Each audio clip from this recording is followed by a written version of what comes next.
Kabanata 316. Babaeng kalihim ni Akpay. Bumalik na si Akpay sa kanyang sinasakop na lugar. Para sa kanya, ang karanasang ito sa pagtakas ay maaaring ituring na isang aral, at tinatayang hindi siya maglalakas loob na pumunta sa Domanatsi sa hinaharap. Siyempre, sa pagkakataong ito, na-refresh ang impresyon ni Akpay kay President Shobak. Dati, lagi niyang iniisip na si Shobak ay hamak, pero sa pangalan lang, pero this time, natulala ang mga tao. Sa sobrang habol niya ay muntik na siyang mawalan ng buhay. Pagkatapos bumalik sa kanyang lugar ng trabaho, pinigil ni Akpay ang kanyang hininga at gustong mag-higanti, ngunit nakatanggap siya ng masamang balita. Ang Sakamatsu ay kinuha ng iba. Mayroong maraming mga kotse sa ito, na maaaring ibenta para sa maraming pera, ayon sa kanyang kasunduan sa isang partikular na organisasyon sa Toyo. Kalahati ng pera ay malaon na mahuhulog sa kanyang bulsa para paunlarin at palakasin ang mga rebelde. Ngunit hindi ito ang pinakamahalagang bagay. Ang talagang mahalaga sa Akpay ay ang batch ng mga armas na iyon. Iyan ang bagay na maaaring direktang magdulot ng kalunos-lunos na dagok sa hukbo ng gobyerno. Gayunpaman, ngayon tila ang pag-asang ito ay ganap na nasira. Hindi akalain ni Akpay na mababawi niya si Sakamatsu. Ang galing niya talaga ay ang pakikipaglaban ng gerilya sa mga puwersa ng gobyerno sa kabundukan. Ang taktika ng power attack ay hindi angkop para sa kanya. Bukod dito, kung siya ay talagang laban sa mga kilalang huwaksiya espesyal na puwersa, Akpay halos walang pagkakataon na manalo. Ang hindi niya alam ay sa oras na ito, mayroon ng isang unit ng espesyal na puwersa ng huwaksiya na nakakalat sa ilang grupo, at sa gabi, dumating sila sa bulubunduking lugar kung saan nagtatagpo ang dalawang bansa ng Plania at Lansnia, at ang kaparangan. Ang Kawasaki Bingshiro ay nagtrabaho ng husto sa Afrika sa loob ng mahabang panahon, at natapos ang paglusot sa maraming lugar. Nalaman niya mula sa Tagaloob na nakatalaga sa Pregnant Customs na ang Sakamatsu ay bumaling kay Bartolome Wagang. Ang balita ay nakarating sa pandinig ni Akpay, na naging dahilan upang muli niyang durugan ang mesa sa galit. Ang ambisyosong taong ito ay orihinal na nais na kumpletuhin ang kumpletong pagsakop sa Plania sa loob lamang ng 1 o 2 taon. Ngunit ngayon ay tila ang lahat ng kanyang mga pangarap ay naging walang kabuluhan. Ang pamilyang Tokugawa ay namuhunan ng malaking halaga ng pera sa Sakamatsu sa pagkakataong ito. Ngunit lahat sila ay napasa ni Tsurui. Alam ng Diyos kung kailan sila muling mamumuhunan ng ganoong halaga. Sa karagdagan, ang superpower huwaksiya ay gustong tumulong sa Plania upang muling buhayin ang ekonomiya ay napakalinaw. Akpay alam na walang isang matatag na sitwasyon. Huwag makipag-usap tungkol sa pang-ekonomiyang pagunlad sa lahat, kaya siya biglang nagkaroon ng isang malakas na pakiramdam ng krisis sa aking puso. Alam ng Diyos kung ano ang kayang gawin ng batang mayor na general na iyon mula sa huwaksiya. Sa pagkakataong ito, nang i-hijack niya ang Sakamatsu, nakagawa na siya ng matinding suntok kay Akpay. Naaalala pa rin ang huli na sa harap ng palasyo ng Pampanguluhan ni Domanatsi noong araw na iyon. Anong klaseng bilis ng paghabol ang ipinakita ni Tsurui? Anong problema? Hindi ka masyadong maganda, sabi ng isang babae, na naglabas ng tisyo at pinunasan ng pawis sa noo ni Akpay. Sa mga mahihirap na rebelde, ang ganitong uri ng tisyo ay isang pambihirang luho. Ito ang babaeng sekretarya ni Akpay. Ang salitang secretary ay talagang isang medyo marangyang posisyon para sa mga lider ng rebelde.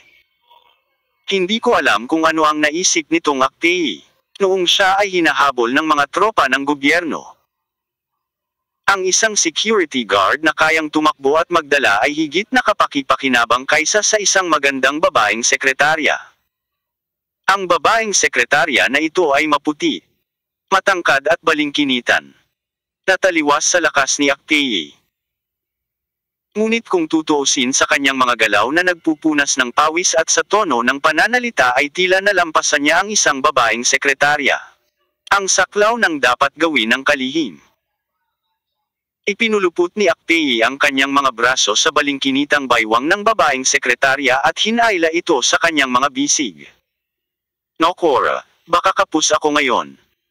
Pinaupo ni Akpei ang babaeng sekretarya sa kondonga niya, nakapulupot lang ang mga kamay niya sa bewang ng isa't isa na medyo tapat. Ang babaeng secretary na nagngangalang Nokora ay may maikling blonde na buhok at facial features. Very three-dimensional, siya rin ay isang kagandahan ng tungkol sa 80. Ang ganitong uri ng halaga ng mukha, kung ilalagay sa kanluran, ay maaaring maging napakapopular. Hindi ko alam kung bakit lalabas ang ganitong level ng kagandahan sa mga rebelde sa hangganan ng preniya. At sa pagtingin sa kanyang katanji tanging pananamit, siya ay ganap na hindi nakikiayon sa mga mahihirap na miyembro ng rebelde, at siya ay hindi isang tao mula sa mundo. Sa oras na ito, ang tinatawag na opisina ng Akpei, na puno ng mahinang pabango, isang napakakaraniwang amoy, hindi malakas o nakakasakit mabuti, si Norkevala ay may suot na pabango. Ilang buwan na ang nakararaan, problema ang supply ng pagkain ng hukbo ng Akpei, hindi pa banggitin na may mga tao pa ring pinipiling mag-spray ng pabango dito. Gayunpaman, sa puntong ito, ang Akpei ay walang opinyon. Iba pang mga rebelde ang mga miyembro ay hindi masyadong nagmamalasakit. At pagkatapos ng pagdating ng babaeng sekretarya na ito, ang kalagayan ng ekonomiya ng mga rebelde ay bumuti araw-araw, at maraming tao ang puno pa rin ng pasasalamat. Sa babaeng ito, tumingin si Nokor kay Akpei, ngumiti. Aking pinuno, hindi ka ba laging kapos sa pera? Ito ay hindi pareho. Walang magawang umiling si Akpei. Nakikita kong yumaman ako sa lalong madaling panahon, ngunit ang lahat ng ito ay kinuha ng lalaking iyon sa China. Hindi pa ba ito available? Kung hindi mo makuha ito, hindi ito mawawala. Ang sabi ni Nokora ay isang napakapilosopong pangungusap. Sa kasamaang palad, ang napakapilosopong pananalita na ito ay walang epekto. Tulad ng isang tao na nanalo ng 10 milyon sa lottery. At ang resulta ay hindi pa kapag oras na upang tabyusan ang premyo, ito ay tulad ng pagkawala ng tiket sa lottery. Sino ang makakatiis ng ganitong bagay? Hindi kita matiis kaya inaalo mo ako. Gayunpaman, pagkatapos makinig sa mga salita ni Nokora, si Akpei ay hindi nagalit, ngunit nagpakita ng isang walang magawa at malungkot na ngiti. Sapagkat, alam niya na kung wala ang pagdaragdag ng Nokora, ang kanyang pangkat ng rebelde ay namumuhay pa rin sa isang buhay ng kahirapan, na may isang digit na bala sa bawat kapita. Oh, alam ko na kung sinong lalaki ang sinasabi mo. Umiti si Nokora, hindi lang siya napakalakas sa China, kundi sikat din sa madilim na mundo ng kanluran. Narinig ko ang Kawasaki Bingshiro na nagsabi ng balita 10 minuto ang nakalipas. Pagkasabi nito, puno ng pagkadismaya ang mukha ni Akpei, sabi mo paano ako napunta sa ganitong gulo. Isang mahusay na karakter. Sa totoo lang, kung si Surui ang pinakabatang mayor na general sa Huaxia, si Akpei ay hindi magiging ganap na hindi sigurado. Bagamat siya ay natatakot. Pagkatapos ng lahat, ang katayuan ng Major General ay maaari lamang ipakita ang kanyang pagiging epektibo sa labanan o napakalakas ng kakayahan sa pamumuno. Gayunpaman, ang ibang pagkakakilanlan ni Surui ay si Apollo, ang Diyos ng araw ng madilim na mundo. Nangangahulugan ito na maaari niyang ganap na sumuway sa anumang mga patakaran, ang espada ay nakahilig. Talagang hindi kakayanin ang ganitong bagay. Tinapik ni Akpei ang kanyang mukha, ngunit tapat na sinabi. Para sabihin sa iyo ang totoo, isang buong araw akong hindi nakakain. Ito ay hindi maisip na ang makapangyarihang Akpei ay maaaring maging lubhang problemado. Umiti si Nokvala, hindi nag-aalala sa pagdating ni Surui. Ito ang Diyos ng araw. Kahit na si Akpei ay hindi natatakot sa langit. Ngunit kapag narinig niya na ang isang napakalaking tao sa madilim na mundo ay dumating dito ng personal, siya ay likas na magpapakita ng isang estado ng kawalan ng kapanatagan. Not to mention if his broken team can outsmart the Prenia government army. If the Temple of the Sun comes, hindi naman siya kalaban. Matagal ko nang narinig na ang mabilis na tumataas na puwersa na ito ay sikat sa kanyang matalas na lakas sa pakikipaglaban. Alam ko kung ano ang ikinababahala mo, ngunit hindi ito kailangan. Umiti si Nokvala. Dapat mong malaman na ang bilang ng mga tao sa templo ng araw ay hindi kasing dami ng iyong koponan. At ang Diyos ng araw imposibleng dalhin ni Apollo ang lahat ng mga kabayo sa Africa, pagkatapos ay ang kanyang base camp sa dilim. Magiging walang laman ang mundo. Naiintindihan ko ang katotohanan. Ngunit Akpei maaari lamang sa harap ng kanyang ganap na confidants. Ito ang tanging paraan upang ipakita ang hitsura na ito. At sa mata ng iba pang mga miyembro ng rebelde, siya ay palaging pinuno na puno ng kamahalan at pamumuno, at ang kanilang hindi mapapalitang espiritual na simbolo. Sinabi ng boss ko na kung pupunta si Apollo dito, haharapin niya ito. Isang confident na ngiti ang ipinakita ni Nokvala. Gayunpaman, ang dami ng impormasyong ipinarating niya sa mga salitang iyon ay masyadong malaki. Amo mo. Biglang naging malungkot ang ekspresyon ni Akpei, iniunat niya ang kanyang kamay at kinurot ang nakatutok na baba ni Nokora. Nokvala, eto, iisa lang ang amo mo, at ako yon. Bakit hindi balanse? Nagseselos ka ba? Natawa si Nokora at nanginginig. Hindi pa namin yun naranasan ng aking amo, relasyon, iba ka. Galit na sinabi ni Akpei, hindi pa kita kilala, gusto mo lang mapawi ang kalungkutan. Anyway, ikaw ang pinakamalapit na tao sa akin sa lupaing ito, hindi ba? Sinabi ni Nokora. Ang iyong kakulangan sa pera ay pansamantala lamang, magtiwala sa akin, ang aking amo ay gagawa ng paraan. Ngayon ay pinalakas ng panig ng Prenia ang pag-inspeksyon sa pagpasok, dapat maging mas maingat ang iyong amo sa pagdadala ng mga kalakal, sabi ni Akpei. Kahit paano ay transport ang goods, at least ngayon, mayroon kang sapat na raw materials at channels, di ba? Umiti si Nokora. Sinubukan ko ang aking makakaya upang tulungan kang itayo ang plantang ito sa pagpoproseso. Oras na para gawin itong ganap na gumagana. Okay, tumango si Akpei. Ito lang ang paraan ngayon. Ang pag-hijack sa Sakamatsu ay naging dahilan upang mawalan ng malaking pera si Akpei, at pumikit pa sa malaking kita na dala ng pagpoproseso ng droga. Naunawaan ni Nokova ang kanyang kalooban, ngumiti, at pagkatapos ay sinabi, at saka, mayroon akong magandang balita na sasabihin sa iyo. Anong magandang balita? Nagningning ang mga mata ni Akpei. Sinabi ng aking amo na mag-aayos siya ng isang pangkat na pupunta sa Africa upang sumama sa mga rebelde at tulungan kang harapin ang mga puwersa ng pamahalaan. Umiti si Nokora. Gayunpaman, ang kanyang panukala ay tiyak na tinanggihan ng Akpei. Hindi, ito ay ganap na hindi posible. Kabanata 317. Mata ng Hurricane. Hindi inaprubahan ni Akpei ang desisyon ni Nokora na makatwiran. May team ka sa team ko, anong problema? Kung sakaling maglunsad ng pag-aalsa ang pangkat na ito, nadama ni Akpei na ang kanyang koponan ay hindi magkakaroon ng labis na pagtutol. Alam na alam ni Akpei kung anong uri ng pag-uugali ang kanyang mga rebelde. Bagaman sila ay matapang. Sila ay karaniwang binubuo ng mga mahihirap na tao. At sila ay karaniwang walang kasanayan sa pakikipaglaban. Matapos ang lahat ng pagsasanay, ang pagiging epektibo ng labanan ng kanyang mga nasasakupan ay nag-aatubili na napabuti.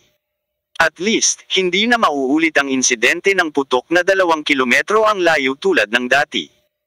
Gayunpaman, sa pananaw ni Akpei, ang boss ng Nokvala ay napakalakas.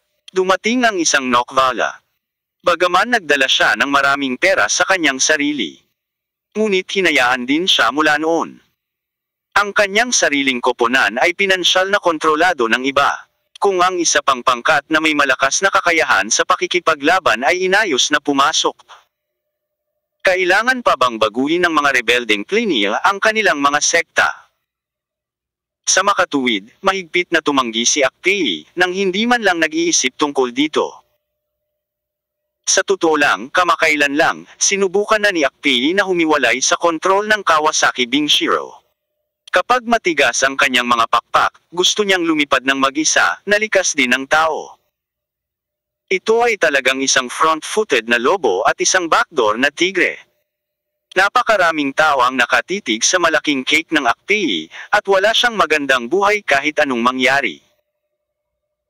Gayunpaman, ipinapakita rin ito mula sa panig na ang mga rebelde ni Akpei ay pinapabore ng maraming puwersa. Hindi nagalit si Nokora nang marinig ang tiyak na pagtanggi ni Akpei, ngunit bahagyang ngumiti, iniunat ang kanyang kamay, at idiniin ito sa kalamnan ng dibdib ni Akpei. Mahal na Akpei, sa tingin mo ba ang amo lang natin ang nasa madilim na mundo ng mga West sinong may crush sa'yo? Ang ilan sa mga salita ay napakasimple at maaaring maunawaan ng kaunti. Dumilim ang mukha ni Akpei, ngunit alam niyang nagsasabi ng totoo si Nokora. Maraming tao ang optimistic sa iyo. Kapag lumaki ka na sa ganitong laki. Maraming bystanders ang gustong magsimulang kumuha ng isang piraso ng pie. Sa oras na ito, kung hindi ka makikinig sa kanila, maaari nilang sirain ka. Tinatakot mo ba ako? Sa pagtingin sa babae sa kanyang mga bisig, ang mga mata ni Akpei ay naglabas ng dalawang malamig na ilaw. Nagsasabi lang ako ng katotohanan sa iyo, ano ang banta? Nakangiti pa rin si Nokora, nang walang kahit kititing na galit. Sa tingin mo pagkatapos mong lumaki bilang isang matayog na puno, hahayaan ka na ni Kawasaki Hoshiro. Magiging chief chopper siya sa chapter. Natahimik si Akpei. Hindi nagsasalita ng ilang minuto. Akala niya kaya niyang sakupin ang Plenia sa loob lamang ng 1 o 2 taon. Ngayon tila ang mga bagay ay hindi gaanong simple. Maraming malalaking bansa sa mundo ang hindi nagpapahintulot sa kani. Ay nagawin ito. At nais ng mga madilim na puwersa na upang mapadali ang kanyang makamit ang layuning ito, bago niya alam, ang pangkat ng rebelding Akpei ay naging sentro ng pakikipagbuno para sa maraming tao. Ikaw ang mata ng bagyo ngayon. Sinabi ni Nokora, timbangin itong mabuti. Pagkasabi nito ay tumayo na siya at lumabas. Nang makarating siya sa pintuan, sinabi ni Akpei, hindi imposibleng sumang-ayon sa kondisyong ito, ngunit kailangan kong gumawa ng kondisyon. Anong kondisyon? Umiti ng matamis si Kavara. Itong team na ipinadala ng boss mo ay hindi pwedeng magkaroon ng commander. Ako na mismo ang mag-uutos. Huminga si Akpei. Ito ang aking bottom line. Malinaw talaga ang bottom line niya. Hindi tanga si Nokora, maiintindihan ng kahit sino ang ibig sabihin ng Akpei. Kung ang pangkat na ito ay walang commander. Kung gayon ang Akpei ay dapat na ang pinakadelikadong lugar para puntahan nila, at hindi imposibleng ayusin ang pangkat na ito na direktang atakihin ang Dominazi. Hayaan mo silang ubusin ng hukbo ng gobyerno, hindi pa ba matatapos? Gayunpaman, binigyan ni Nokora si Akpei ng kompromiso na sagot. Sumandal siya sa pintuan at mahinang ngumiti.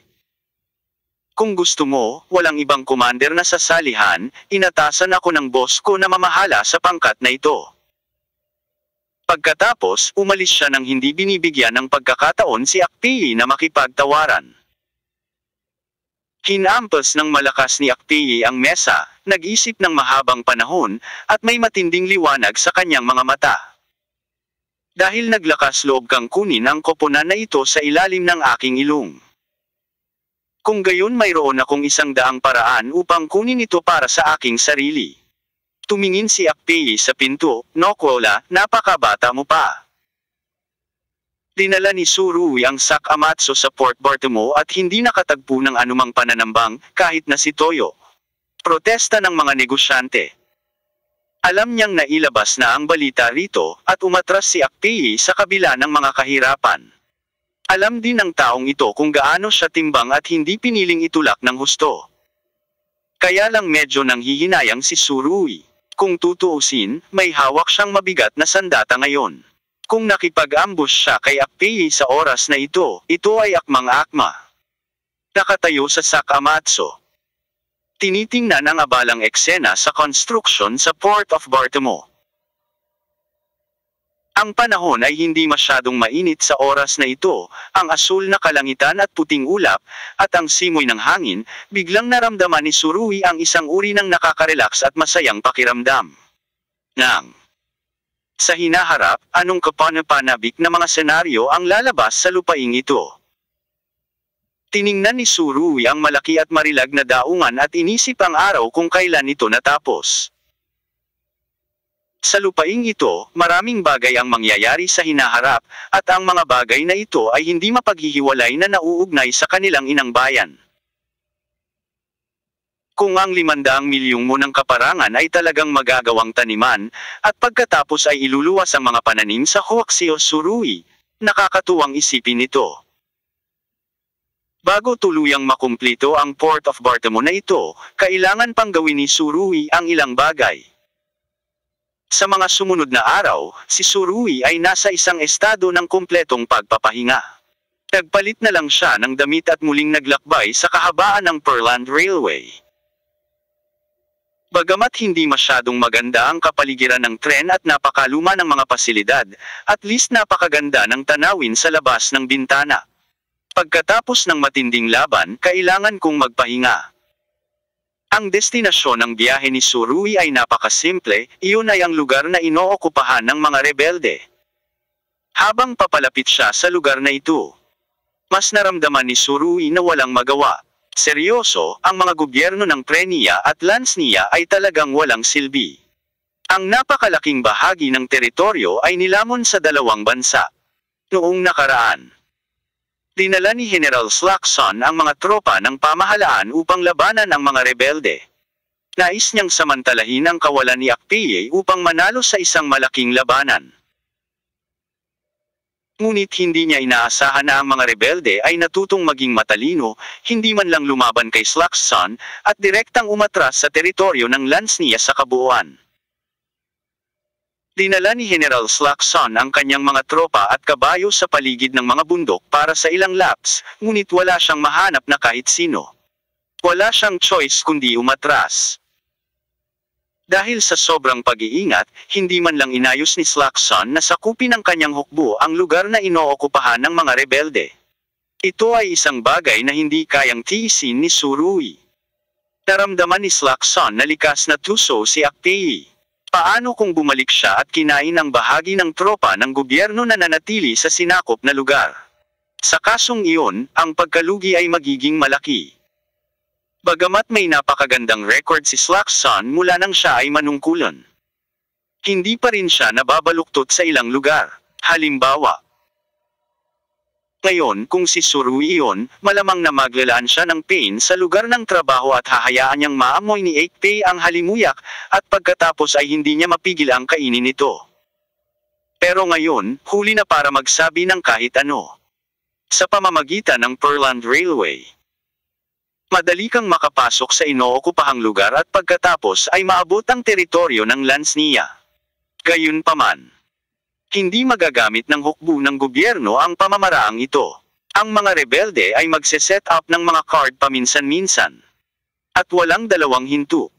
Kung susuriin, imposibleng gusto ng hukbo ng gobyerno na magsagawa ng malawakang operasyon, lalo pa ang pagdadala ng mga armas.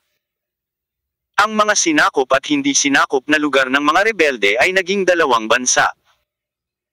Dumaan si Tsurugi ng ilang inspeksyon sa daan, at sa wakas ay nakarating sa bundok. Walang gaanong tao sa karwahe.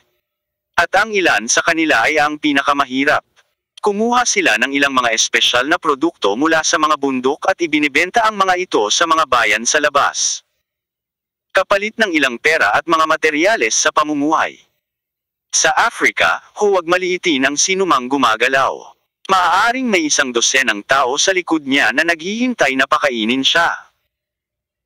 Pumili si Tsurugi ng hintuan, bumaba sa bus, at dumating sa isang maliit na nayon sa kabundukan. Ito ang dating pinakamalaking pamilihang bayan sa bulubunduking lugar. Ngayon ay tuluyan na itong nasira. Karamihan sa mga taong maaaring umalis ay umalis na. At maaaring hindi na sila bumalik. Iilan na lamang ang mga matatanda at bata na natitira dito. Ang buhay na tagpo ng nakaraan ay matagal nang nawala.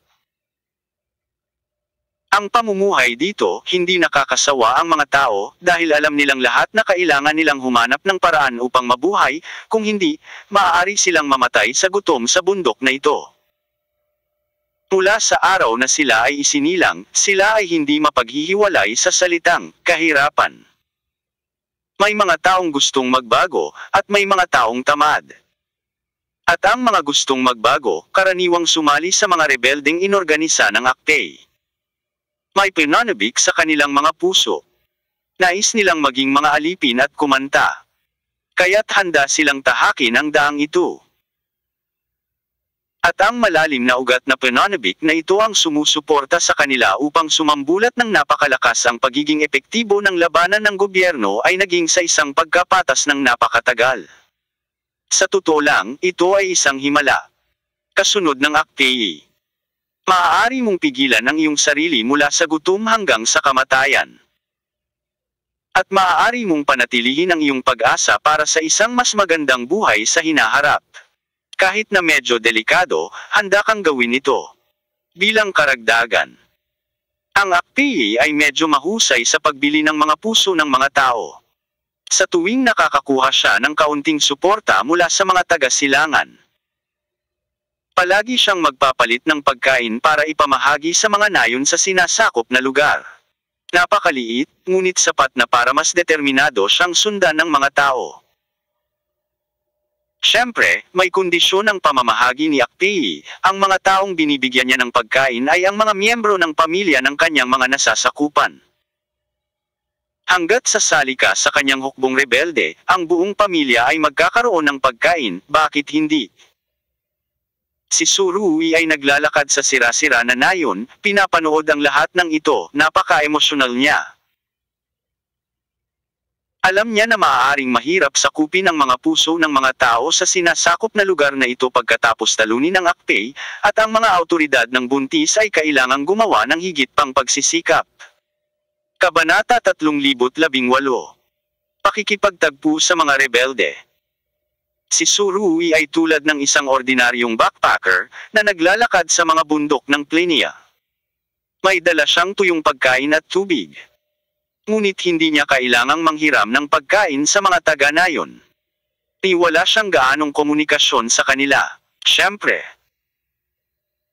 ang mga matatanda at bata na nanatili sa sira-sirang bayan na palengke sila, gayunpaman, ay nagpahayag ng kanilang pagkamausis tungkol sa Chinese backpacker na ito sa kanilang mga mata. Bilang tugon, palaging tumutugon si Surui ng isang palakaibigang ngiti at hindi gaanong nagsasalita. Hindi niya nilayo na gumamit ng propaganda upang lumikha ng masamang imahe tungkol sa Akpay sa puso ng mga lokal na residenteng ito, na hindi kung ano ang galing ni Surui. Hindi tatalikuran ni Surui ang planong sirain ng Akpay dahil napakabuti niya sa mga lokal na residente. Pagkatapos ng lahat, sa mga lansangan ng Doman Aze, Surui minsan at Akpay minsan pagkatapos ng maikling pakikipag-ugnayan. Alam niya na ang taong ito ay isang taong maaaring maghanap ng hindi mabilang na mga taga-suporta para sa kanyang sariling kaligtasan, at tiyak na hindi siya isang mabuting tao. Dahil nakagawa na ito, dapat itong talunin ng kulog. Nais ding gawin ito ni General Slackson, ngunit sa pagkakataong ito ay binago ng mga rebelde ang kanilang gawi sa pakikipaglaban, kaya't bumalik siya sa pagkabigo.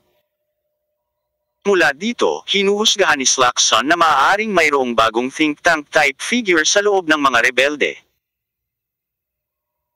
Si Surui ay mayroon ding ganoong paghuhusga, ngunit siya ay mas hilig tulad ng isang think tank type na tao ay nagmula sa labas, hindi mula sa mga orihinal na miyembro ng rebeldeng hukbo. Ito ang kanyang intuition, at ito rin ang inspirasyong ibinigay sa kanya ni Suye. Ang madilim na mundo ng kanluran ay talagang handa na lumipat sa kontinenteng ito. Bagamat ito ay naaayon sa mga ambisyon ng maitim na mga amo, tiyak na hindi ito sinasang-ayunan ni Surui. matapos manatili sa madilim na mundo ng kanluran sa loob ng ilang taon. Ang eroplano na ito ay nagpabilis ng pagtaas ng Surui at gumawa ng ilang mga tagumpay. Sa kanyang puso, ang dimensyong ito ay umiiral para sa isang dahilan, at kung tumakbo ng tama, maaari itong maging isang napakapositibong tulong sa buong mundo tulad ng dati ng ginagawa ng Temple of the Sun. Siyempre, hindi inaasahan ni Surui na ang lahat ng mga bigwig ay magkakaroon ng parehong kamalayan tulad ng kanyang sarili. Ngunit ito ay tiyak na dahil sa pagkakaroon ng madilim na mundo sa kanluran na ang ilang mga hindi matatag na mga kadahilanan ay palaging pinananatili sa isang medyo matatag na antas ng antas. Hindi, di ba? Gayunpaman, kung gusto mong maabot ang kontinente ng Africa, medyo masyadong mahaba ang ilang mga bigwig sa maliwanag na mundo na hindi kailanman nagpapakita sa harap ng mundo ay hindi rin sanay dito. Daan-daang taon na ang nakalilipas. Ang madilim na mundo at ang maliwanag na mundo ay nagkaroon ng paghaharap. Noong panahong iyon, ang dalawang eroplano ang may pinakamabangis na paghaharap sa kasaysayan. Ang madilim na mundo ay natalo at napahiya at umatras sa lungsod ng kadiliman. At natapos, ang isang mundo ay naging isang lungsod. Naturally, wala sa mga bigwig sa madilim na mundo ang gustong makakita nito. Gayunpaman, pagkatapos ng ilang daang taon, ang mga karakter sa antas ng Diyos sa madilim na mundo ay maaaring wala ng ganoong kalakas na collective sense of honor. Patuloy silang nag-aaway sa isa't isa. At lahat ng panimulang punto ay batay sa mga interes.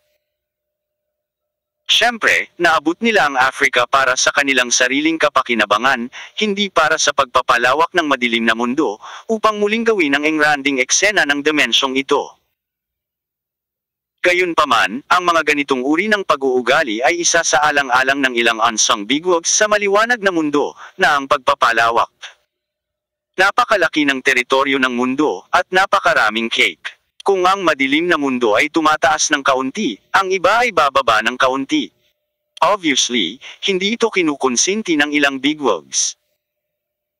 Paano kung ang mga taong ito ay magsanib puwersa at hindi lamang putulin ang mga galamay na pinalawak ng mga organisasyong ito sa madilim na mundo? Kundi ay concentrate ang kanilang mga pagsisikap sa pag-atake sa lungsod ng kadiliman, ano ang dapat nating gawin?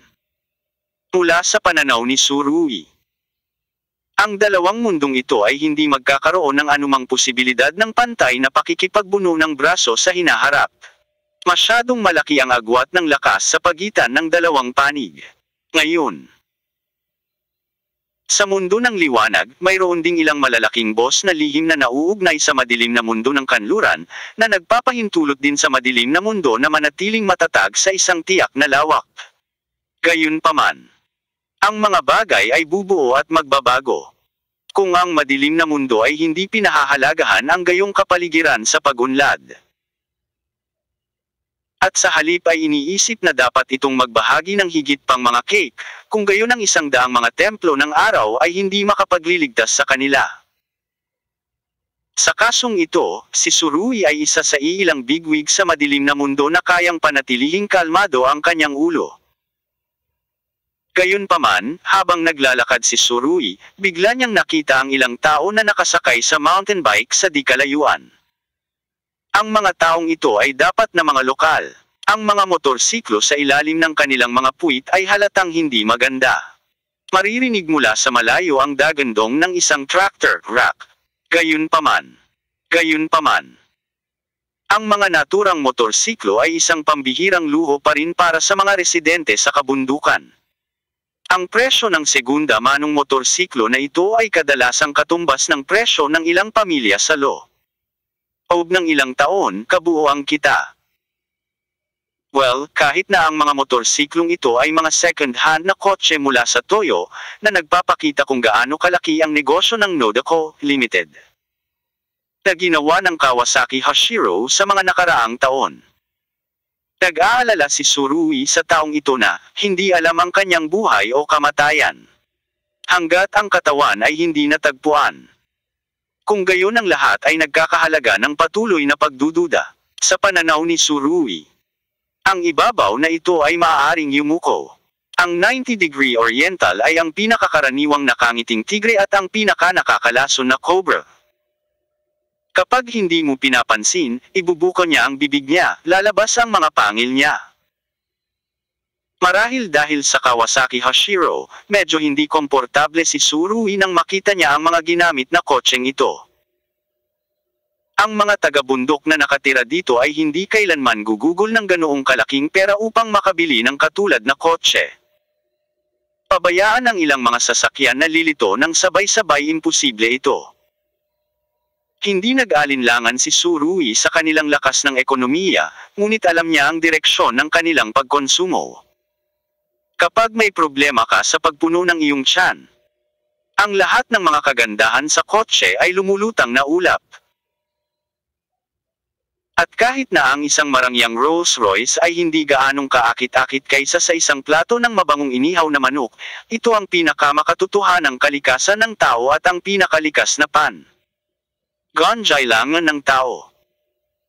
Kaya, halos sabay-sabay itong hinusgahan ni Tsurugi, 70% sa kanya ay nakatagpo ng isang miyembro ng rebelde.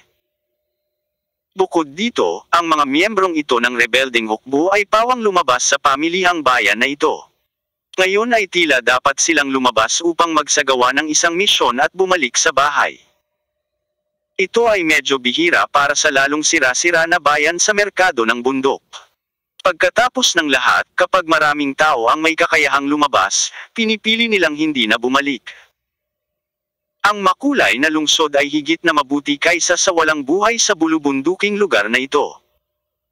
Basta, anong misyon ang lalabas ng mga rebeldeng ito? Si Tsurugi ay hindi umalis. Ngunit piniling maglakad pabalik sa daan na kanyang dinadaanan. Kung talagang miyembro ng mga rebelde ang mga motorcycle gangs na ito. Pagkatapos ng maikling pagbisita sa mga kamag-anak, tiyak na tatahakin nila ang kalsada magpatuloy sa kalsadang ito. Siyempre, naniniwala si Tsurugi na hinding-hindi papayagan ni Akpei ang walang layunin na pag-alis ng pamilya. At nakasakay pa rin siya ng motorsiklo. Kung tutuusin, para sa mga rebeldeng naghihigpit sa kanilang mga sinturon para mabuhay, ang gasolina ay isa ring napakarangyang bagay. Kung kaya mong makipagsabayan sa mga taong ito, maaari kang makakuha ng maraming pera. Nagtiwala si Tsurugi sa kanyang intuition, ngunit sa pagkakataong ito kailangan niyang maghintay ng kaunti pa, buong gabi. Hanggang sa umaga ng Kabanata 2 ay umalis ang 5 lalaking naka-mountain bike sa sira-sirang palengke na bayan at nagpatuloy sa kanilang paglalakad. May 2 bundok ang layo, nang marinig ni Tsurugi ang tunog, ngumiti siya at hindi na nagsalita pa. Pumunta siya dito sa pagkakataong ito, ang orihinal niyang intensyon ay tingnan ang eksena, ngunit hindi niya inaasahan ang hindi inaasahang ani. Ang 5 taong ito ay sumakay ng mga motorsiklo at nabangga sa kahabaan ng kalsada sa bundok. Bagamat hindi maganda ang karanasan sa pagmamaneho, mas mabilis sila kaysa sa karaniwang bilis ng paglalakad. Tama ang hula ni Tsurugi, miyembro talaga sila ng mga rebelde sa ilalim ng Akpei, at sinamantala nila ang pagkakataong ito para makauwi para tingnan. Gayunpaman, nang ang mga taong ito ay nakasakay, bigla nilang inihinto ang kotse. Kasi, sa unahan ng kalsada, hindi ko alam kung kailan, 2 malalaking puno ang nahulog, sa gitna lang ng kalsada. Kasing kapal ng magkayakap ng 2 tao ang 2 malalaking puno. At hindi ko alam kung paano sila nahulog. Hindi ito magkakaroon ng anumang epekto sa mga pedestrian. Lakad lang sila ng direkta. Gayunpaman, itong 5 ang mountain bike sa ilalim ng asno ng individual ay hindi makalusot kahit na ano. Ang mga lalaking ito ay hindi masyadong mapagbantay. Hindi nila naisip na may mali sa bagay na ito. Bumaba silang lahat sa sasakyan at naghanda para ilipat ang malaking puno. Gayunpaman, sa sandaling ito, isang figure ang lumabas mula sa ilalim ng Dallas Days. Nang makita ang eksenang ito, ang ilang taong iyon ay napakapuyat, at agad na napansin na may mali, at inilabas pa ang baril ng direkta mula sa backpack. Ito ay lalong nagpapatunay sa kanilang pagkakakilanlan bilang isang rebelde. Nang makita ito, itinaas ni Tsurui ang kanyang mga kamay sa gulat. Huwag, bakit mo ako tinutukan ng baril? Wala akong ginawa, sabi ni Tsurui. Nakuha mo ba ang 2 punong ito dito? Sabi ng pinuno. Talaga. Ang lalaking nangunguna ay hindi mukhang matangkad. Ngunit siya ay may kakayahang umangkop. Sa sandaling umikot ang kanyang mga mata. Sinenyasan niya ang ilan sa kanyang mga tauhan na palibutan si Tsurui na may ilang baril mula sa iba't ibang anggulo. Nakaturo kay Tsurui. Sa kanilang opinyon, ito ay tila isang napakaligtas na bagay na dapat gawin. Gayunpaman, hindi alam ng mga taong ito na napapaligiran sila ng Diyos ng araw, si Apollo. Si Tsurui ay hindi problema sa isang kaaway, lalo pa sa ilang bagitong miyembro ng rebelde. Nakangiting sinabi ni Tsurui. Mukhang talagang bukas palad ang hukbo ni Akpei, at nilagyan nila ang bawat isa sa inyo ng mga pistola. Ang hukbo ni Akpei sa katunayan, may kakulangan ng mga armas, ngunit ang mga taong ito ay may dalang mga pistola, na sapat na upang ipakita na sila ay nagsasagawa ng napakahalagang mga gawain. Gayunpaman, ang mga salita ni Tsurui ay binibigkas sa Chinese, at ang mga taong ito ay hindi maintindihan ang mga ito. Sino ka? Bakit ka nandito? Maingat na tanong ng pinuno. Nang makita kung paano siya mukhang isang mahusay na kaaway, nadama ni Tsurui na ang bagay na ito ay mas kawili-wili. Kabanata 319. Kielo sa mainit na lupain. Para kay Tsurui, ang pangyayari ngayon ay walang pinagkaiba sa isang malaking swerte. Ang mga rebeldeng ito ay parang mga kaaway sa simula pa lamang. Kung may mali, may mga demonyo. Kung masyado silang kinakabahan, maraming bagay ang malalantad. Kung tretuhin nila sila ng normal, maaaring palayain sila ni Tsurui sa ilang kadahilanan. Natural, ang mga rebeldeng ito ay hindi maaaring magdulot ng malaking banta kay Tsurui, kaya hindi ito isinasapuso ni Tsurui, kahit na ang mga taong ito ay kinubkob siya mula sa iba't ibang anggulo. Ang pinuno ay hindi pa handang tingnan si Tsurui, at biglang sumilay sa kanyang mga mata ang pagiging mahigpit. Tama, walang awa. Malinaw na napansin ni Tsurui ang hitsura na ito. Hindi ba? Umiling si Tsurui. Nagkaroon lang ako ng aksidenteng encounter sa mga rebeldeng ito, at papatayin na nila ako. Sigurado si Tsurui na ang mabangis na tingin sa mga rebeldeng nanguna lang sa kanya ay malamang na naging dahilan ng mga tao na gumawa ng isang bagay sa kanya. Ang mga rebeldeng ito ay hindi man lang nagtatanong ng buong kwento, hindi man lang nila hinahalughog ang kanilang mga katawan, at gusto lang nilang pumatay. Hindi ba ito masyadong malupit? Kung sakaling, inosente, si Tsurui. Hindi ba sila papatayin ng mga rebeldeng ito nang walang pinipili? Hindi kaya ang kanilang paniniwala ay mas mabuting pumatay ng libu-libong tao nang hindi sinasadya kaysa hayaan ng isang tao na tusot sa lambat?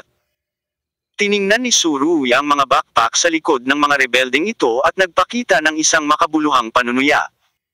Gawin mo, patayin mo siya. Ang pinamumunuan ng mga rebeldeng hukbo ay biglang sumigaw sa mahinang boses. Matapos marinig ito, handa nang magsimula ang mga miyembro ng rebelde. Gayunpaman, sa oras na ito, natuklasan ng mga rebeldeng pinamumunuan ng pinunong iyon na wala na ang baril sa kanyang kamay.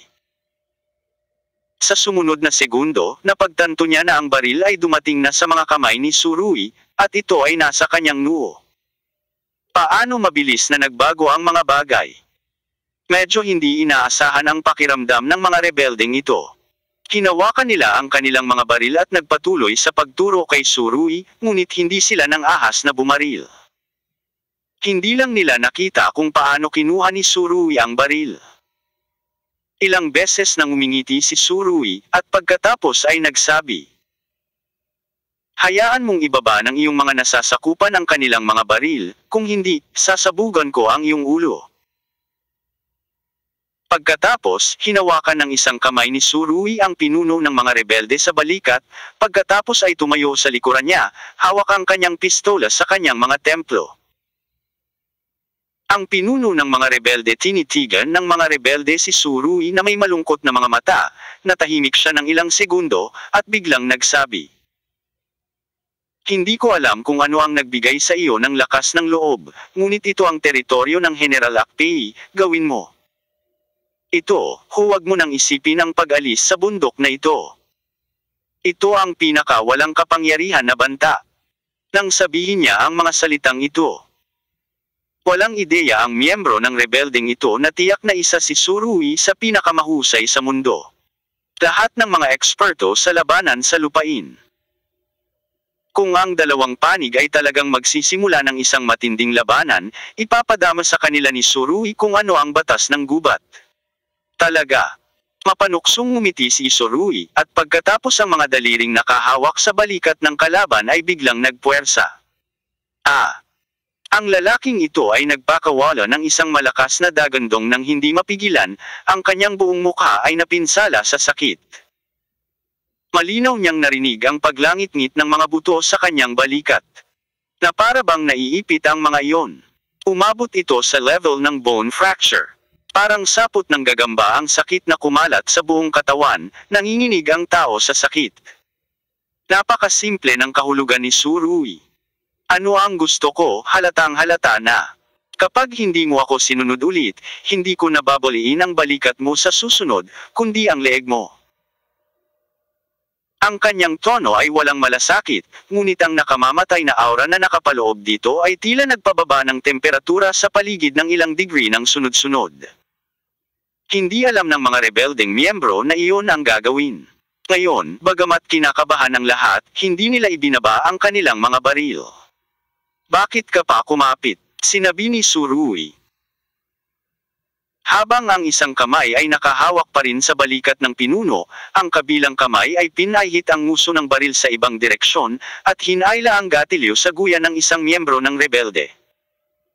Dahil masuwayan siya, isa na namang suntok ang maibibigay niya rito. Dahil sa kanyang posisyon, hindi isa sa alang-alang ni Surui ang pamilya at background ng mga rebeldeng ito, ngunit hindi niya pinatay ang pumatay sa simula pa lang. Gayunpaman, hindi ko inasahan na itong sirang baril na nasamsam sa mga rebelde ay naipit. Matagal nang hindi ito nakatagpo ni Surui.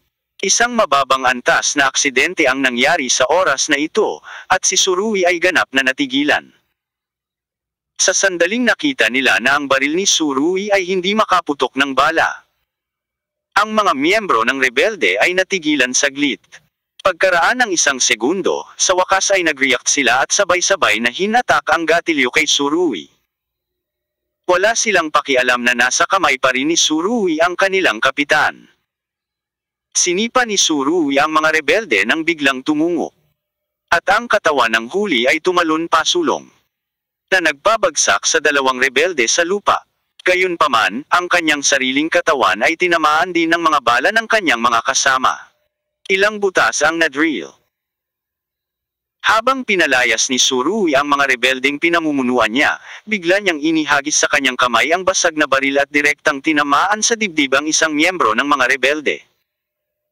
Ang huli ay nabasag ng pistol kaya naramdaman niya na para siyang natama ng kotse. Ang kanyang dibdib ay malakas na pinahirapan ng isang panlabas na puwersa, at siya ay dumura ng isang malaking subo ng dugo na may direktang poof.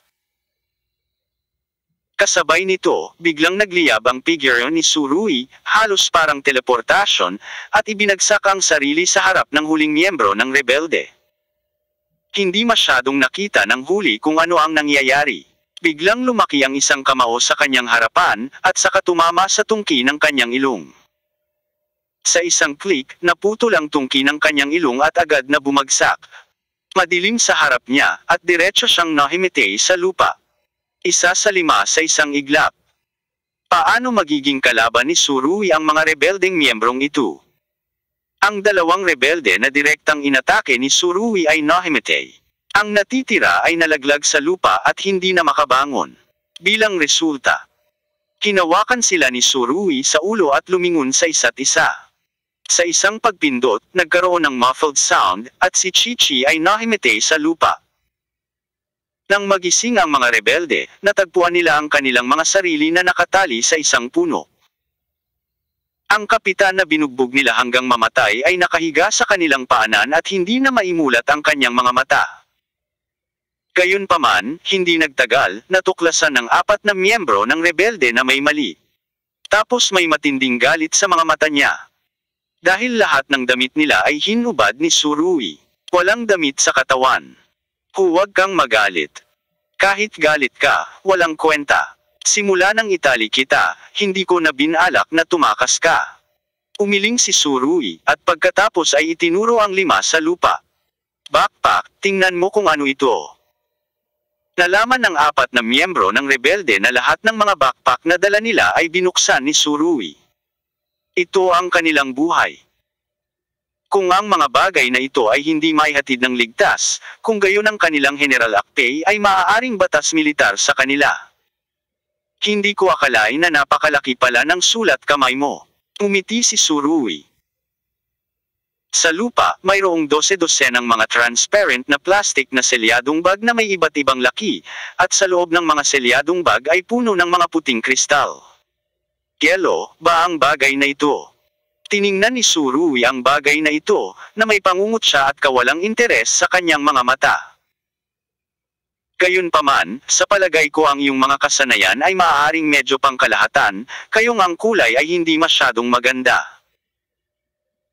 Ang napakalaking halaga ng mga gamot, kahit na ang mga ito ay may katamtamang kalidad, magkano kaya ang halaga ng mga ito kung lahat sila ay ibibenta? Malaki talaga ang nakuha ni Surui sa pagkakataong ito. Hindi sinasadyang nabangga niya ang grupo ng drug transport ng Akpei. Sa totoo lang, sa opinyon ni Akpei, ang balita tungkol sa pabrika ng pagpoproseso ng droga na pag-aari niya ay hindi ibinahagi ng napakaraming tao. Sa pagkakaalam namin, sikreto pa rin ito. Dati. Upang hindi matuklasan ng ibang mga supplier ng gamot sa ilang kalapit na bansa. Ang Akpei ay nagpapadala sa maliliit na batch, upang maakit ang atensyon ng iba. Kung tutuusin. Sa bagay na ito, napakaraming interes ang kasangkot. Bagaman ang kanyang kapangyarihan ay tiyak na mas malaki kaysa sa iba pang mga supplier ng gamot. Ngunit ang produksyon at pagbibenta ng bagay na ito ay hindi masyadong maganda, lalo na para sa Akpei. Ito ay totoo lalo na para sa mga taong determinadong agawin ang kapangyarihan. Ngunit sa pagkakataong ito, hindi na makaupo si Akpei. At hindi na niya maigiit ang maayos at pangmatagalang paraan ng pagpapadala. Pagkatapos ng lahat, ang Sakamatsu ay nagbago ng mga kamay. At si Akpei ay nawala ng malaking bilang ng suportang pinansyal. Kung hindi niya ibibigay ang mga kalakal na nasa kamay, kung gayon ang kanyang koponan ay napakalamang nahaharap sa isang kakulangan ng pera at pagkain. Alam na alam ni Akpei kung bakit nagsama-sama ang kanyang koponan. Kung walang pera at walang pagkain, hanggang kailan ito magtatagal sa suporta ng kanyang spiritual leader? Kaya, sa pagkakataong ito ay hindi na nakapagpigil si Akpei. At handa siyang magpadala ng malaking halaga sa isang pagkakataon kapalit ng pera. Ang malalaking supot ng droga na ito ay ang lahat ng kanyang mga gastusin sa militar sa hinaharap. Dahil ang panganib ay masyadong mataas sa oras na ito. Upang madagdagan ang sigasig ng ilang mga subordinate para sa paghahatid, Akpei ay espesyal na nagbigay sa ilang mga tao ng isang araw na pagbisita sa pamilya. Gayunpaman, nang bumisita sila sa mga kamag-anak, sinalubong sila ni Surui. Sa totoo lang, pagkatapos na kidnapin ni Surui ang kapitan, hindi binalak ng iba pang 4 na miyembro ng rebelde na panatilihin ang kanilang pinuno. Kung ihahambing sa buhay ng kapitan, ang malalaking pakete ng mga gamot na ito ay mas mahalaga ng sobra. Dahil dito, namatay ang kapitan sa kamay ng sarili niyang mga tao. Alam ng lahat na ang batch ng mga kalakal na ito ay hindi dapat magkamali. Kung hindi, magkakaroon ito ng hindi nakikitang suntok sa mga rebelde, ngunit ito ang mundo, mas natatakot sa isang bagay, mas marami kang makukuha. Saan ang iyong destinasyon? Tanong ni Surui. Hindi siya natakot na hindi magsalita ang mga rebeldeng miyembro na ito. Ang mga taong ito ay hindi nagtipon upang magtrabaho sa AKP dahil sa kanilang tinatawag na paniniwala. Ang kanilang orihinal na layunin ay kainin ang isang kagat na iyon.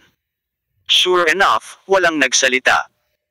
Okay, kung hindi mo pag-usapan ito, babaguhin ko ang tanong. Sinabi ni Surui. Bueno, magkaroon tayo ng magandang alaala, nasaan ang pabrika ng pagpoproseso ng droga ng AKP? Matapos marinig ito, nagkatinginan ng ilang miyembro ng rebelde, ngunit hindi pa rin sumasagot. Diretso ang tanong ni Surui, diretso niyang hinawakan ang 7 pulgada ng ahas. Ngayon, ang pabrika ng pagpoproseso ng gamot na ito, na itinayo ng may matinding pagsisikap, ay ang puso ng AKP. Kabanata 3020. Nagiging dragon ang Knight. Ang mga rebeldeng ito ay hindi ng ahas na sagutin ang tanong ni Surui. Sa totoo lang, hindi rin nila alam ang sagot. Ang pabrika ng pagpoproseso ng droga ay talagang pinakamalaking sikreto ng AKP sa kasalukuyan. Siyempre, ang kanyang babaeng sekretarya na si Nokora ay gumanap ng malaking papel sa pagtatatag ng pabrika ng pagpoproseso na ito. Ang mga nakakaalam sa lokasyon ng pabrika ng pagpoproseso na ito ay ang mga pinagkakatiwalaan ni AKP.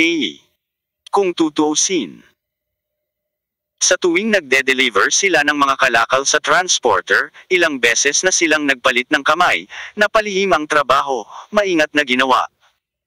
Gumamit si Surui ng ilang pamamaraan. Ngunit nabigo na makuha ang partikular na lokasyon ng pabrika ng pagpoproseso ng droga mula sa bibig ng mga miyembrong ito ng rebelde. Alam na alam ni Surui kung gaano nakakapigil ang kanyang mga amaraan. Halika, hindi talaga alam ng mga rebeldeng ito ang sagot sa tanong na ito. Gayunpaman, tinanong din ni Surui kung saan ang kanilang destinasyon. Ngunit hindi ito isang napakahalagang bagay. Pagkatapos ng lahat, mayroong higit sa isang supplier ng gamot sa kontinenteng ito, at ang pagsira sa isang tiyak na channel ng pagbibenta ay hindi gaganap ng isang pandaigdigang papel. Actually, I think, pag nawalan ka ng ganoon kalaking halaga, kahit bumalik ka, patay ka, di ba? Tumingin si Surui sa 4 na rebelde at mahinang ngumiti. Dahil sa ngiti niya, maraming tawa ang nataranta. Sa katunayan, pagkatapos makita ang mga kakayahan ni Surui, wala na silang anumang planong lumaban, ngunit kung mabubuhay man sila o hindi, wala silang ideya sa kanilang mga puso. Sa oras na ito, itinulak ni Surui ang isang motorsiklo, tinanggal ang takip ng tangke ng gasolina, ikiling ang katawan, at inilabas ang gasolina sa loob. Ang tumpok ng mga puting kristal sa lupa ay binuhusan ng pataas-baba ni Surui gamit ang gasolinang ito. Nang makita ng 4 na miyembro ng rebelde ang sitwasyong ito, nag-aapoy ang kanilang mga mata, at ang kanilang mga puso ay tumutulo sa sakit. Gayunpaman, pagkatapos iangat ni Surui ang kanyang ulo at makita ang kanilang mga mata, agad na umiwas ang mga taong ito sa kanilang mga mata. Pinahirapan sila ni Surui kanina lang, kung sakaling makita sila ng kabilang partido, ay higit pa sa katumbas ng pagkawala. Masyadong nakakasama ang ganitong bagay. Kung nais ni AKP na gamitin ang pamamaraang ito upang makalakam ng pondo para sa kanyang sarili, pasensya na, tumingin si Surui sa 4 na tao, kailangan kong itigil ito. Well, ito ay aking tungkulin. Ang pagbangon ng sarili ay hindi dapat batay sa pananakit ng iba. Ito ang pinakahuling linya na palaging sinusunod ni Surui. Matapos magkaroon ng mababaw na pakikipag-ugnayan kay AKP, malinaw na natuklasan ni Surui na ang taong ito ay partikular na mahusay sa paglilipat ng sarili niyang mga panganib sa mga inosenteng tao, at mahilig din siyang magdawat ng iba. At ito mismo ang uri ng taong pinakaayaw ni Surui. Lahat kayo nakatingin sa akin, sabi ni Surui. Ang apat na miyembro ng rebelde ay hindi napigil ang itinaas ang kanilang mga ulo, at pagkatapos ay narinig si Surui na nagsabi, "Lahat kayo ay nagmula sa kahirapan at nais na baguhin ang inyong sariling kapalaran. Ngunit binabago ninyo ang inyong sariling kapalaran. At the same time, nakakasira ng buhay ng ibang tao, sa tingin mo ba ito ay nararapat?" Walang sumagot. "Payag ka bang hayaan ang iyong pamilya na manigarilyo ng ganitong uri ng bagay?" Sabi ulit ni Surui. Wala pa ring sumasagot. Ngunit may dalawang tao na hindi nang ahas na tiisin ang tila kalmadong mga mata at mahinahong salita ni Surui. Iniwas nila ang kanilang mga mata at ibinaba ang kanilang mga ulo sa kahihiyan. "Sa tingin mo ay kayo ang mga kabalyero na nagal iligtas sa mundo, ngunit masasabi kong may katiyakan na sa araw na matalo ninyo ang mga kabalyero sa dragon, agad kayong magiging dragon." Dahil sa mga salitang ito, nag-isip silang apat at lalo pang nahihiya sa kanilang mga mata. Pagkasabi noon, kinuha ni Surui ang mga lighter na natagpuan mula sa mga taong ito at sinunog ang mga ito sa isang iglap. Kaagad pagkatapos, itinapon niya ang lighter sa tambak ng mga plastic bag na basa ng gasolina. Agad na bumangon ang asul-dilaw na apoy. Ang mga supot ng puting kristal na maaaring ipagpalit sa maraming pera ay nasunog hanggang sa wala. Sinunog din ni Surui ang mga damit ng mga taong ito. Kung gusto niyang umalis, kailangan niyang nakahubad. Natahimik ang apat na miyembro ng rebelde.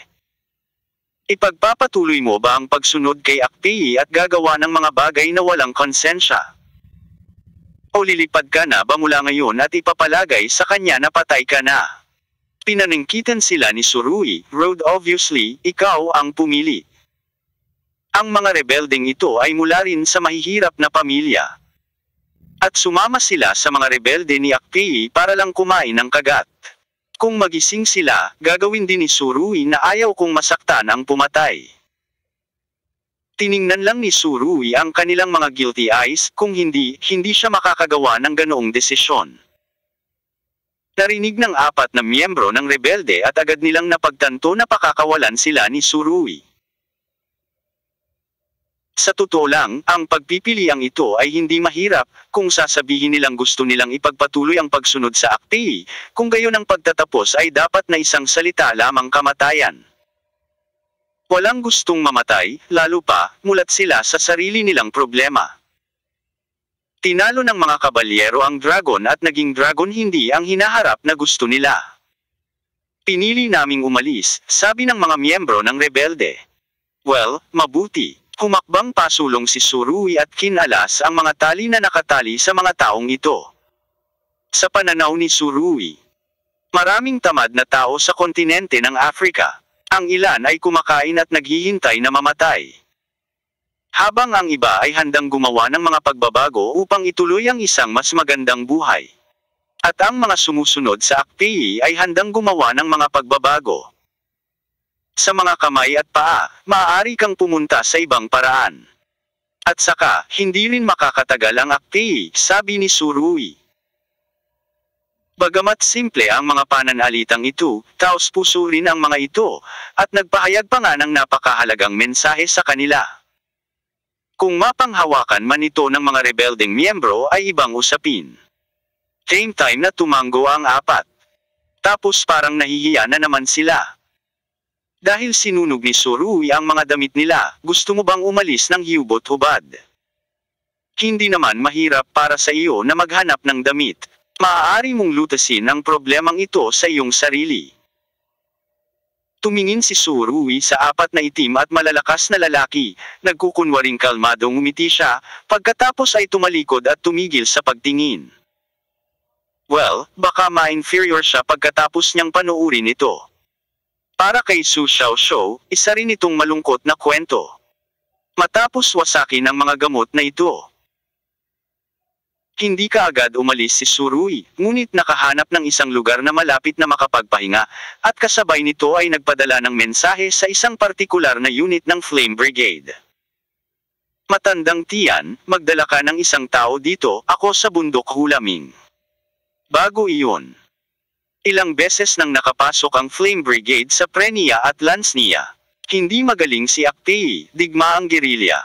Pagkatapos ay ginamit ni Surui ang pakikidigmang gerilya upang labanan ang pakikidigmang gerilya na naghahanap ng pangunahing puwersa ng kaaway upang talunin ito.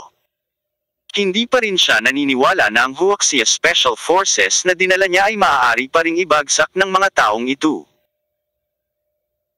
Natanggap ko ang balita at makalipas ang isang araw, si Deputy Captain Tian Zongming ay nagdala ng isang pangkat ng 50 tao upang makipagkasundo kay Surui. Sa orihinal.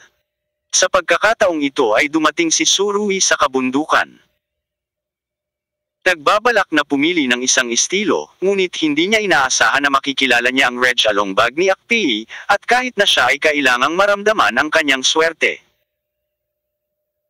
Bagamat hindi niya malaman ang lokasyon ng pabrika ng pagpoproseso ng droga mula sa bibig ng 4 na miyembro ng rebelde, alam ni Surui ang isang permanenteng istasyon ng mga rebelde. Paano niya gustong palampasin ang magandang pagkakataon? Ang mga rebelde ng Akpei ay may ilang nakatayong lihim na quarters, at madalas nilang paikutin ang kanilang mga quarters upang maiwasan ang mga ito na matuklasan ng mga puwersa ng gobyerno. Sa pagkakataong ito, ang mga miyembro ng mga rebeldeng naghatid ng droga ay umalis mula sa isang karaniwang garrison, at ayon sa kanila, mayroon pa ring 500 rebelde sa garrison na iyon. 500 tao. Ito ay tiyak na hindi isang maliit na halaga. Dapat mong malaman na mayroon lamang 375 tao sa Flame Brigade kapag ito ay puno na. At sa pagkakataong ito, 50 tao lang ang tinawagan ni Surui. Kukunin nila ang isang dosena nito. Hindi sinusubukan ni Surui na suportahan ang universidad.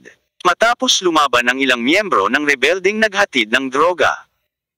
Natapos na ang pagiging epektibo ng pakikipaglaban ni Surui laban sa mga rebelde. Kung hindi mo maibagsak ang garrison, kung gayon ito ay masyadong walang silbi. Sinasabi ko sa iyo, mayroong higit sa 500 na mga kaaway sa oras na ito. Kung hindi mo sila matalo, mag-disband na lang sa lugar pagkatapos mag-retreat at maghihiwalay na kayo. Sinabi ni Surui pagkatapos ng maikling pahinga sa marcha, isang pangungusap. Nakinig ang mga sundalo at lahat sila ay naghahanda na, ngunit hindi sila natakot sa dami ng mga kaaway.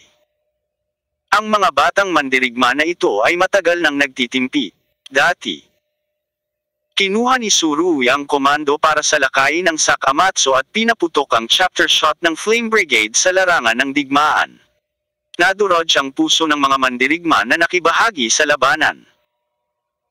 Alam nila na kapag sila ay nasa larangan ng digmaan lamang sila matatawag na mga mandirigma, at sila ay mga tunay na mandirigma.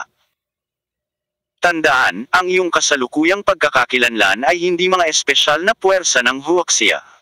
Sinabi ni Surui, kahit ano paman, hindi mo maaaring ibunyag ang iyong mga pagkakakilanlan. Bueno, kahit na ang mga taong may pag-unawa ay makikita kung saan sila nanggaling, ngunit hindi kailanman maamin ng Flame Brigade ang kanilang pagkakakilanlan. Ito ay hindi imposibleng aminin, ngunit ang pagiging maingat ay maaari ring mabawasan ng ilang mga hindi kinakailangang problema. Ang rebeldeng hukbo ng 500 katao ay nakaistasyon sa isang partikular na istasyon, at wala silang alam tungkol sa kung ano ang malapit nang mangyari. Ang preniya ay sumasakop sa isang napakalaking lugar. Kaya ang lugar sa ilalim ng nibleng ni Akpei ay hindi maliit. Kung magkakalat ito, hindi magiging madali para sa puwersa ng gobyerno na pinamumunuan ni Slackson makakahanap ng mga tao. Naipadala na ba ang mga kalakal? Tanong ni Akpei kay Nokora. Ang huli ay nakasuot ng camouflage uniforme ngayon. Ang kanyang maaliwalas na balat ay medyo kapansin-pansin sa ilalim ng sikat ng araw, at ang kanyang balingkinitang baywang ay mahigpit na nakatali ng armadong sinturon na napakaganda. Huwag mag-alala, walang magiging problema sa malaking kargamento na ito. Umiti si Nokora.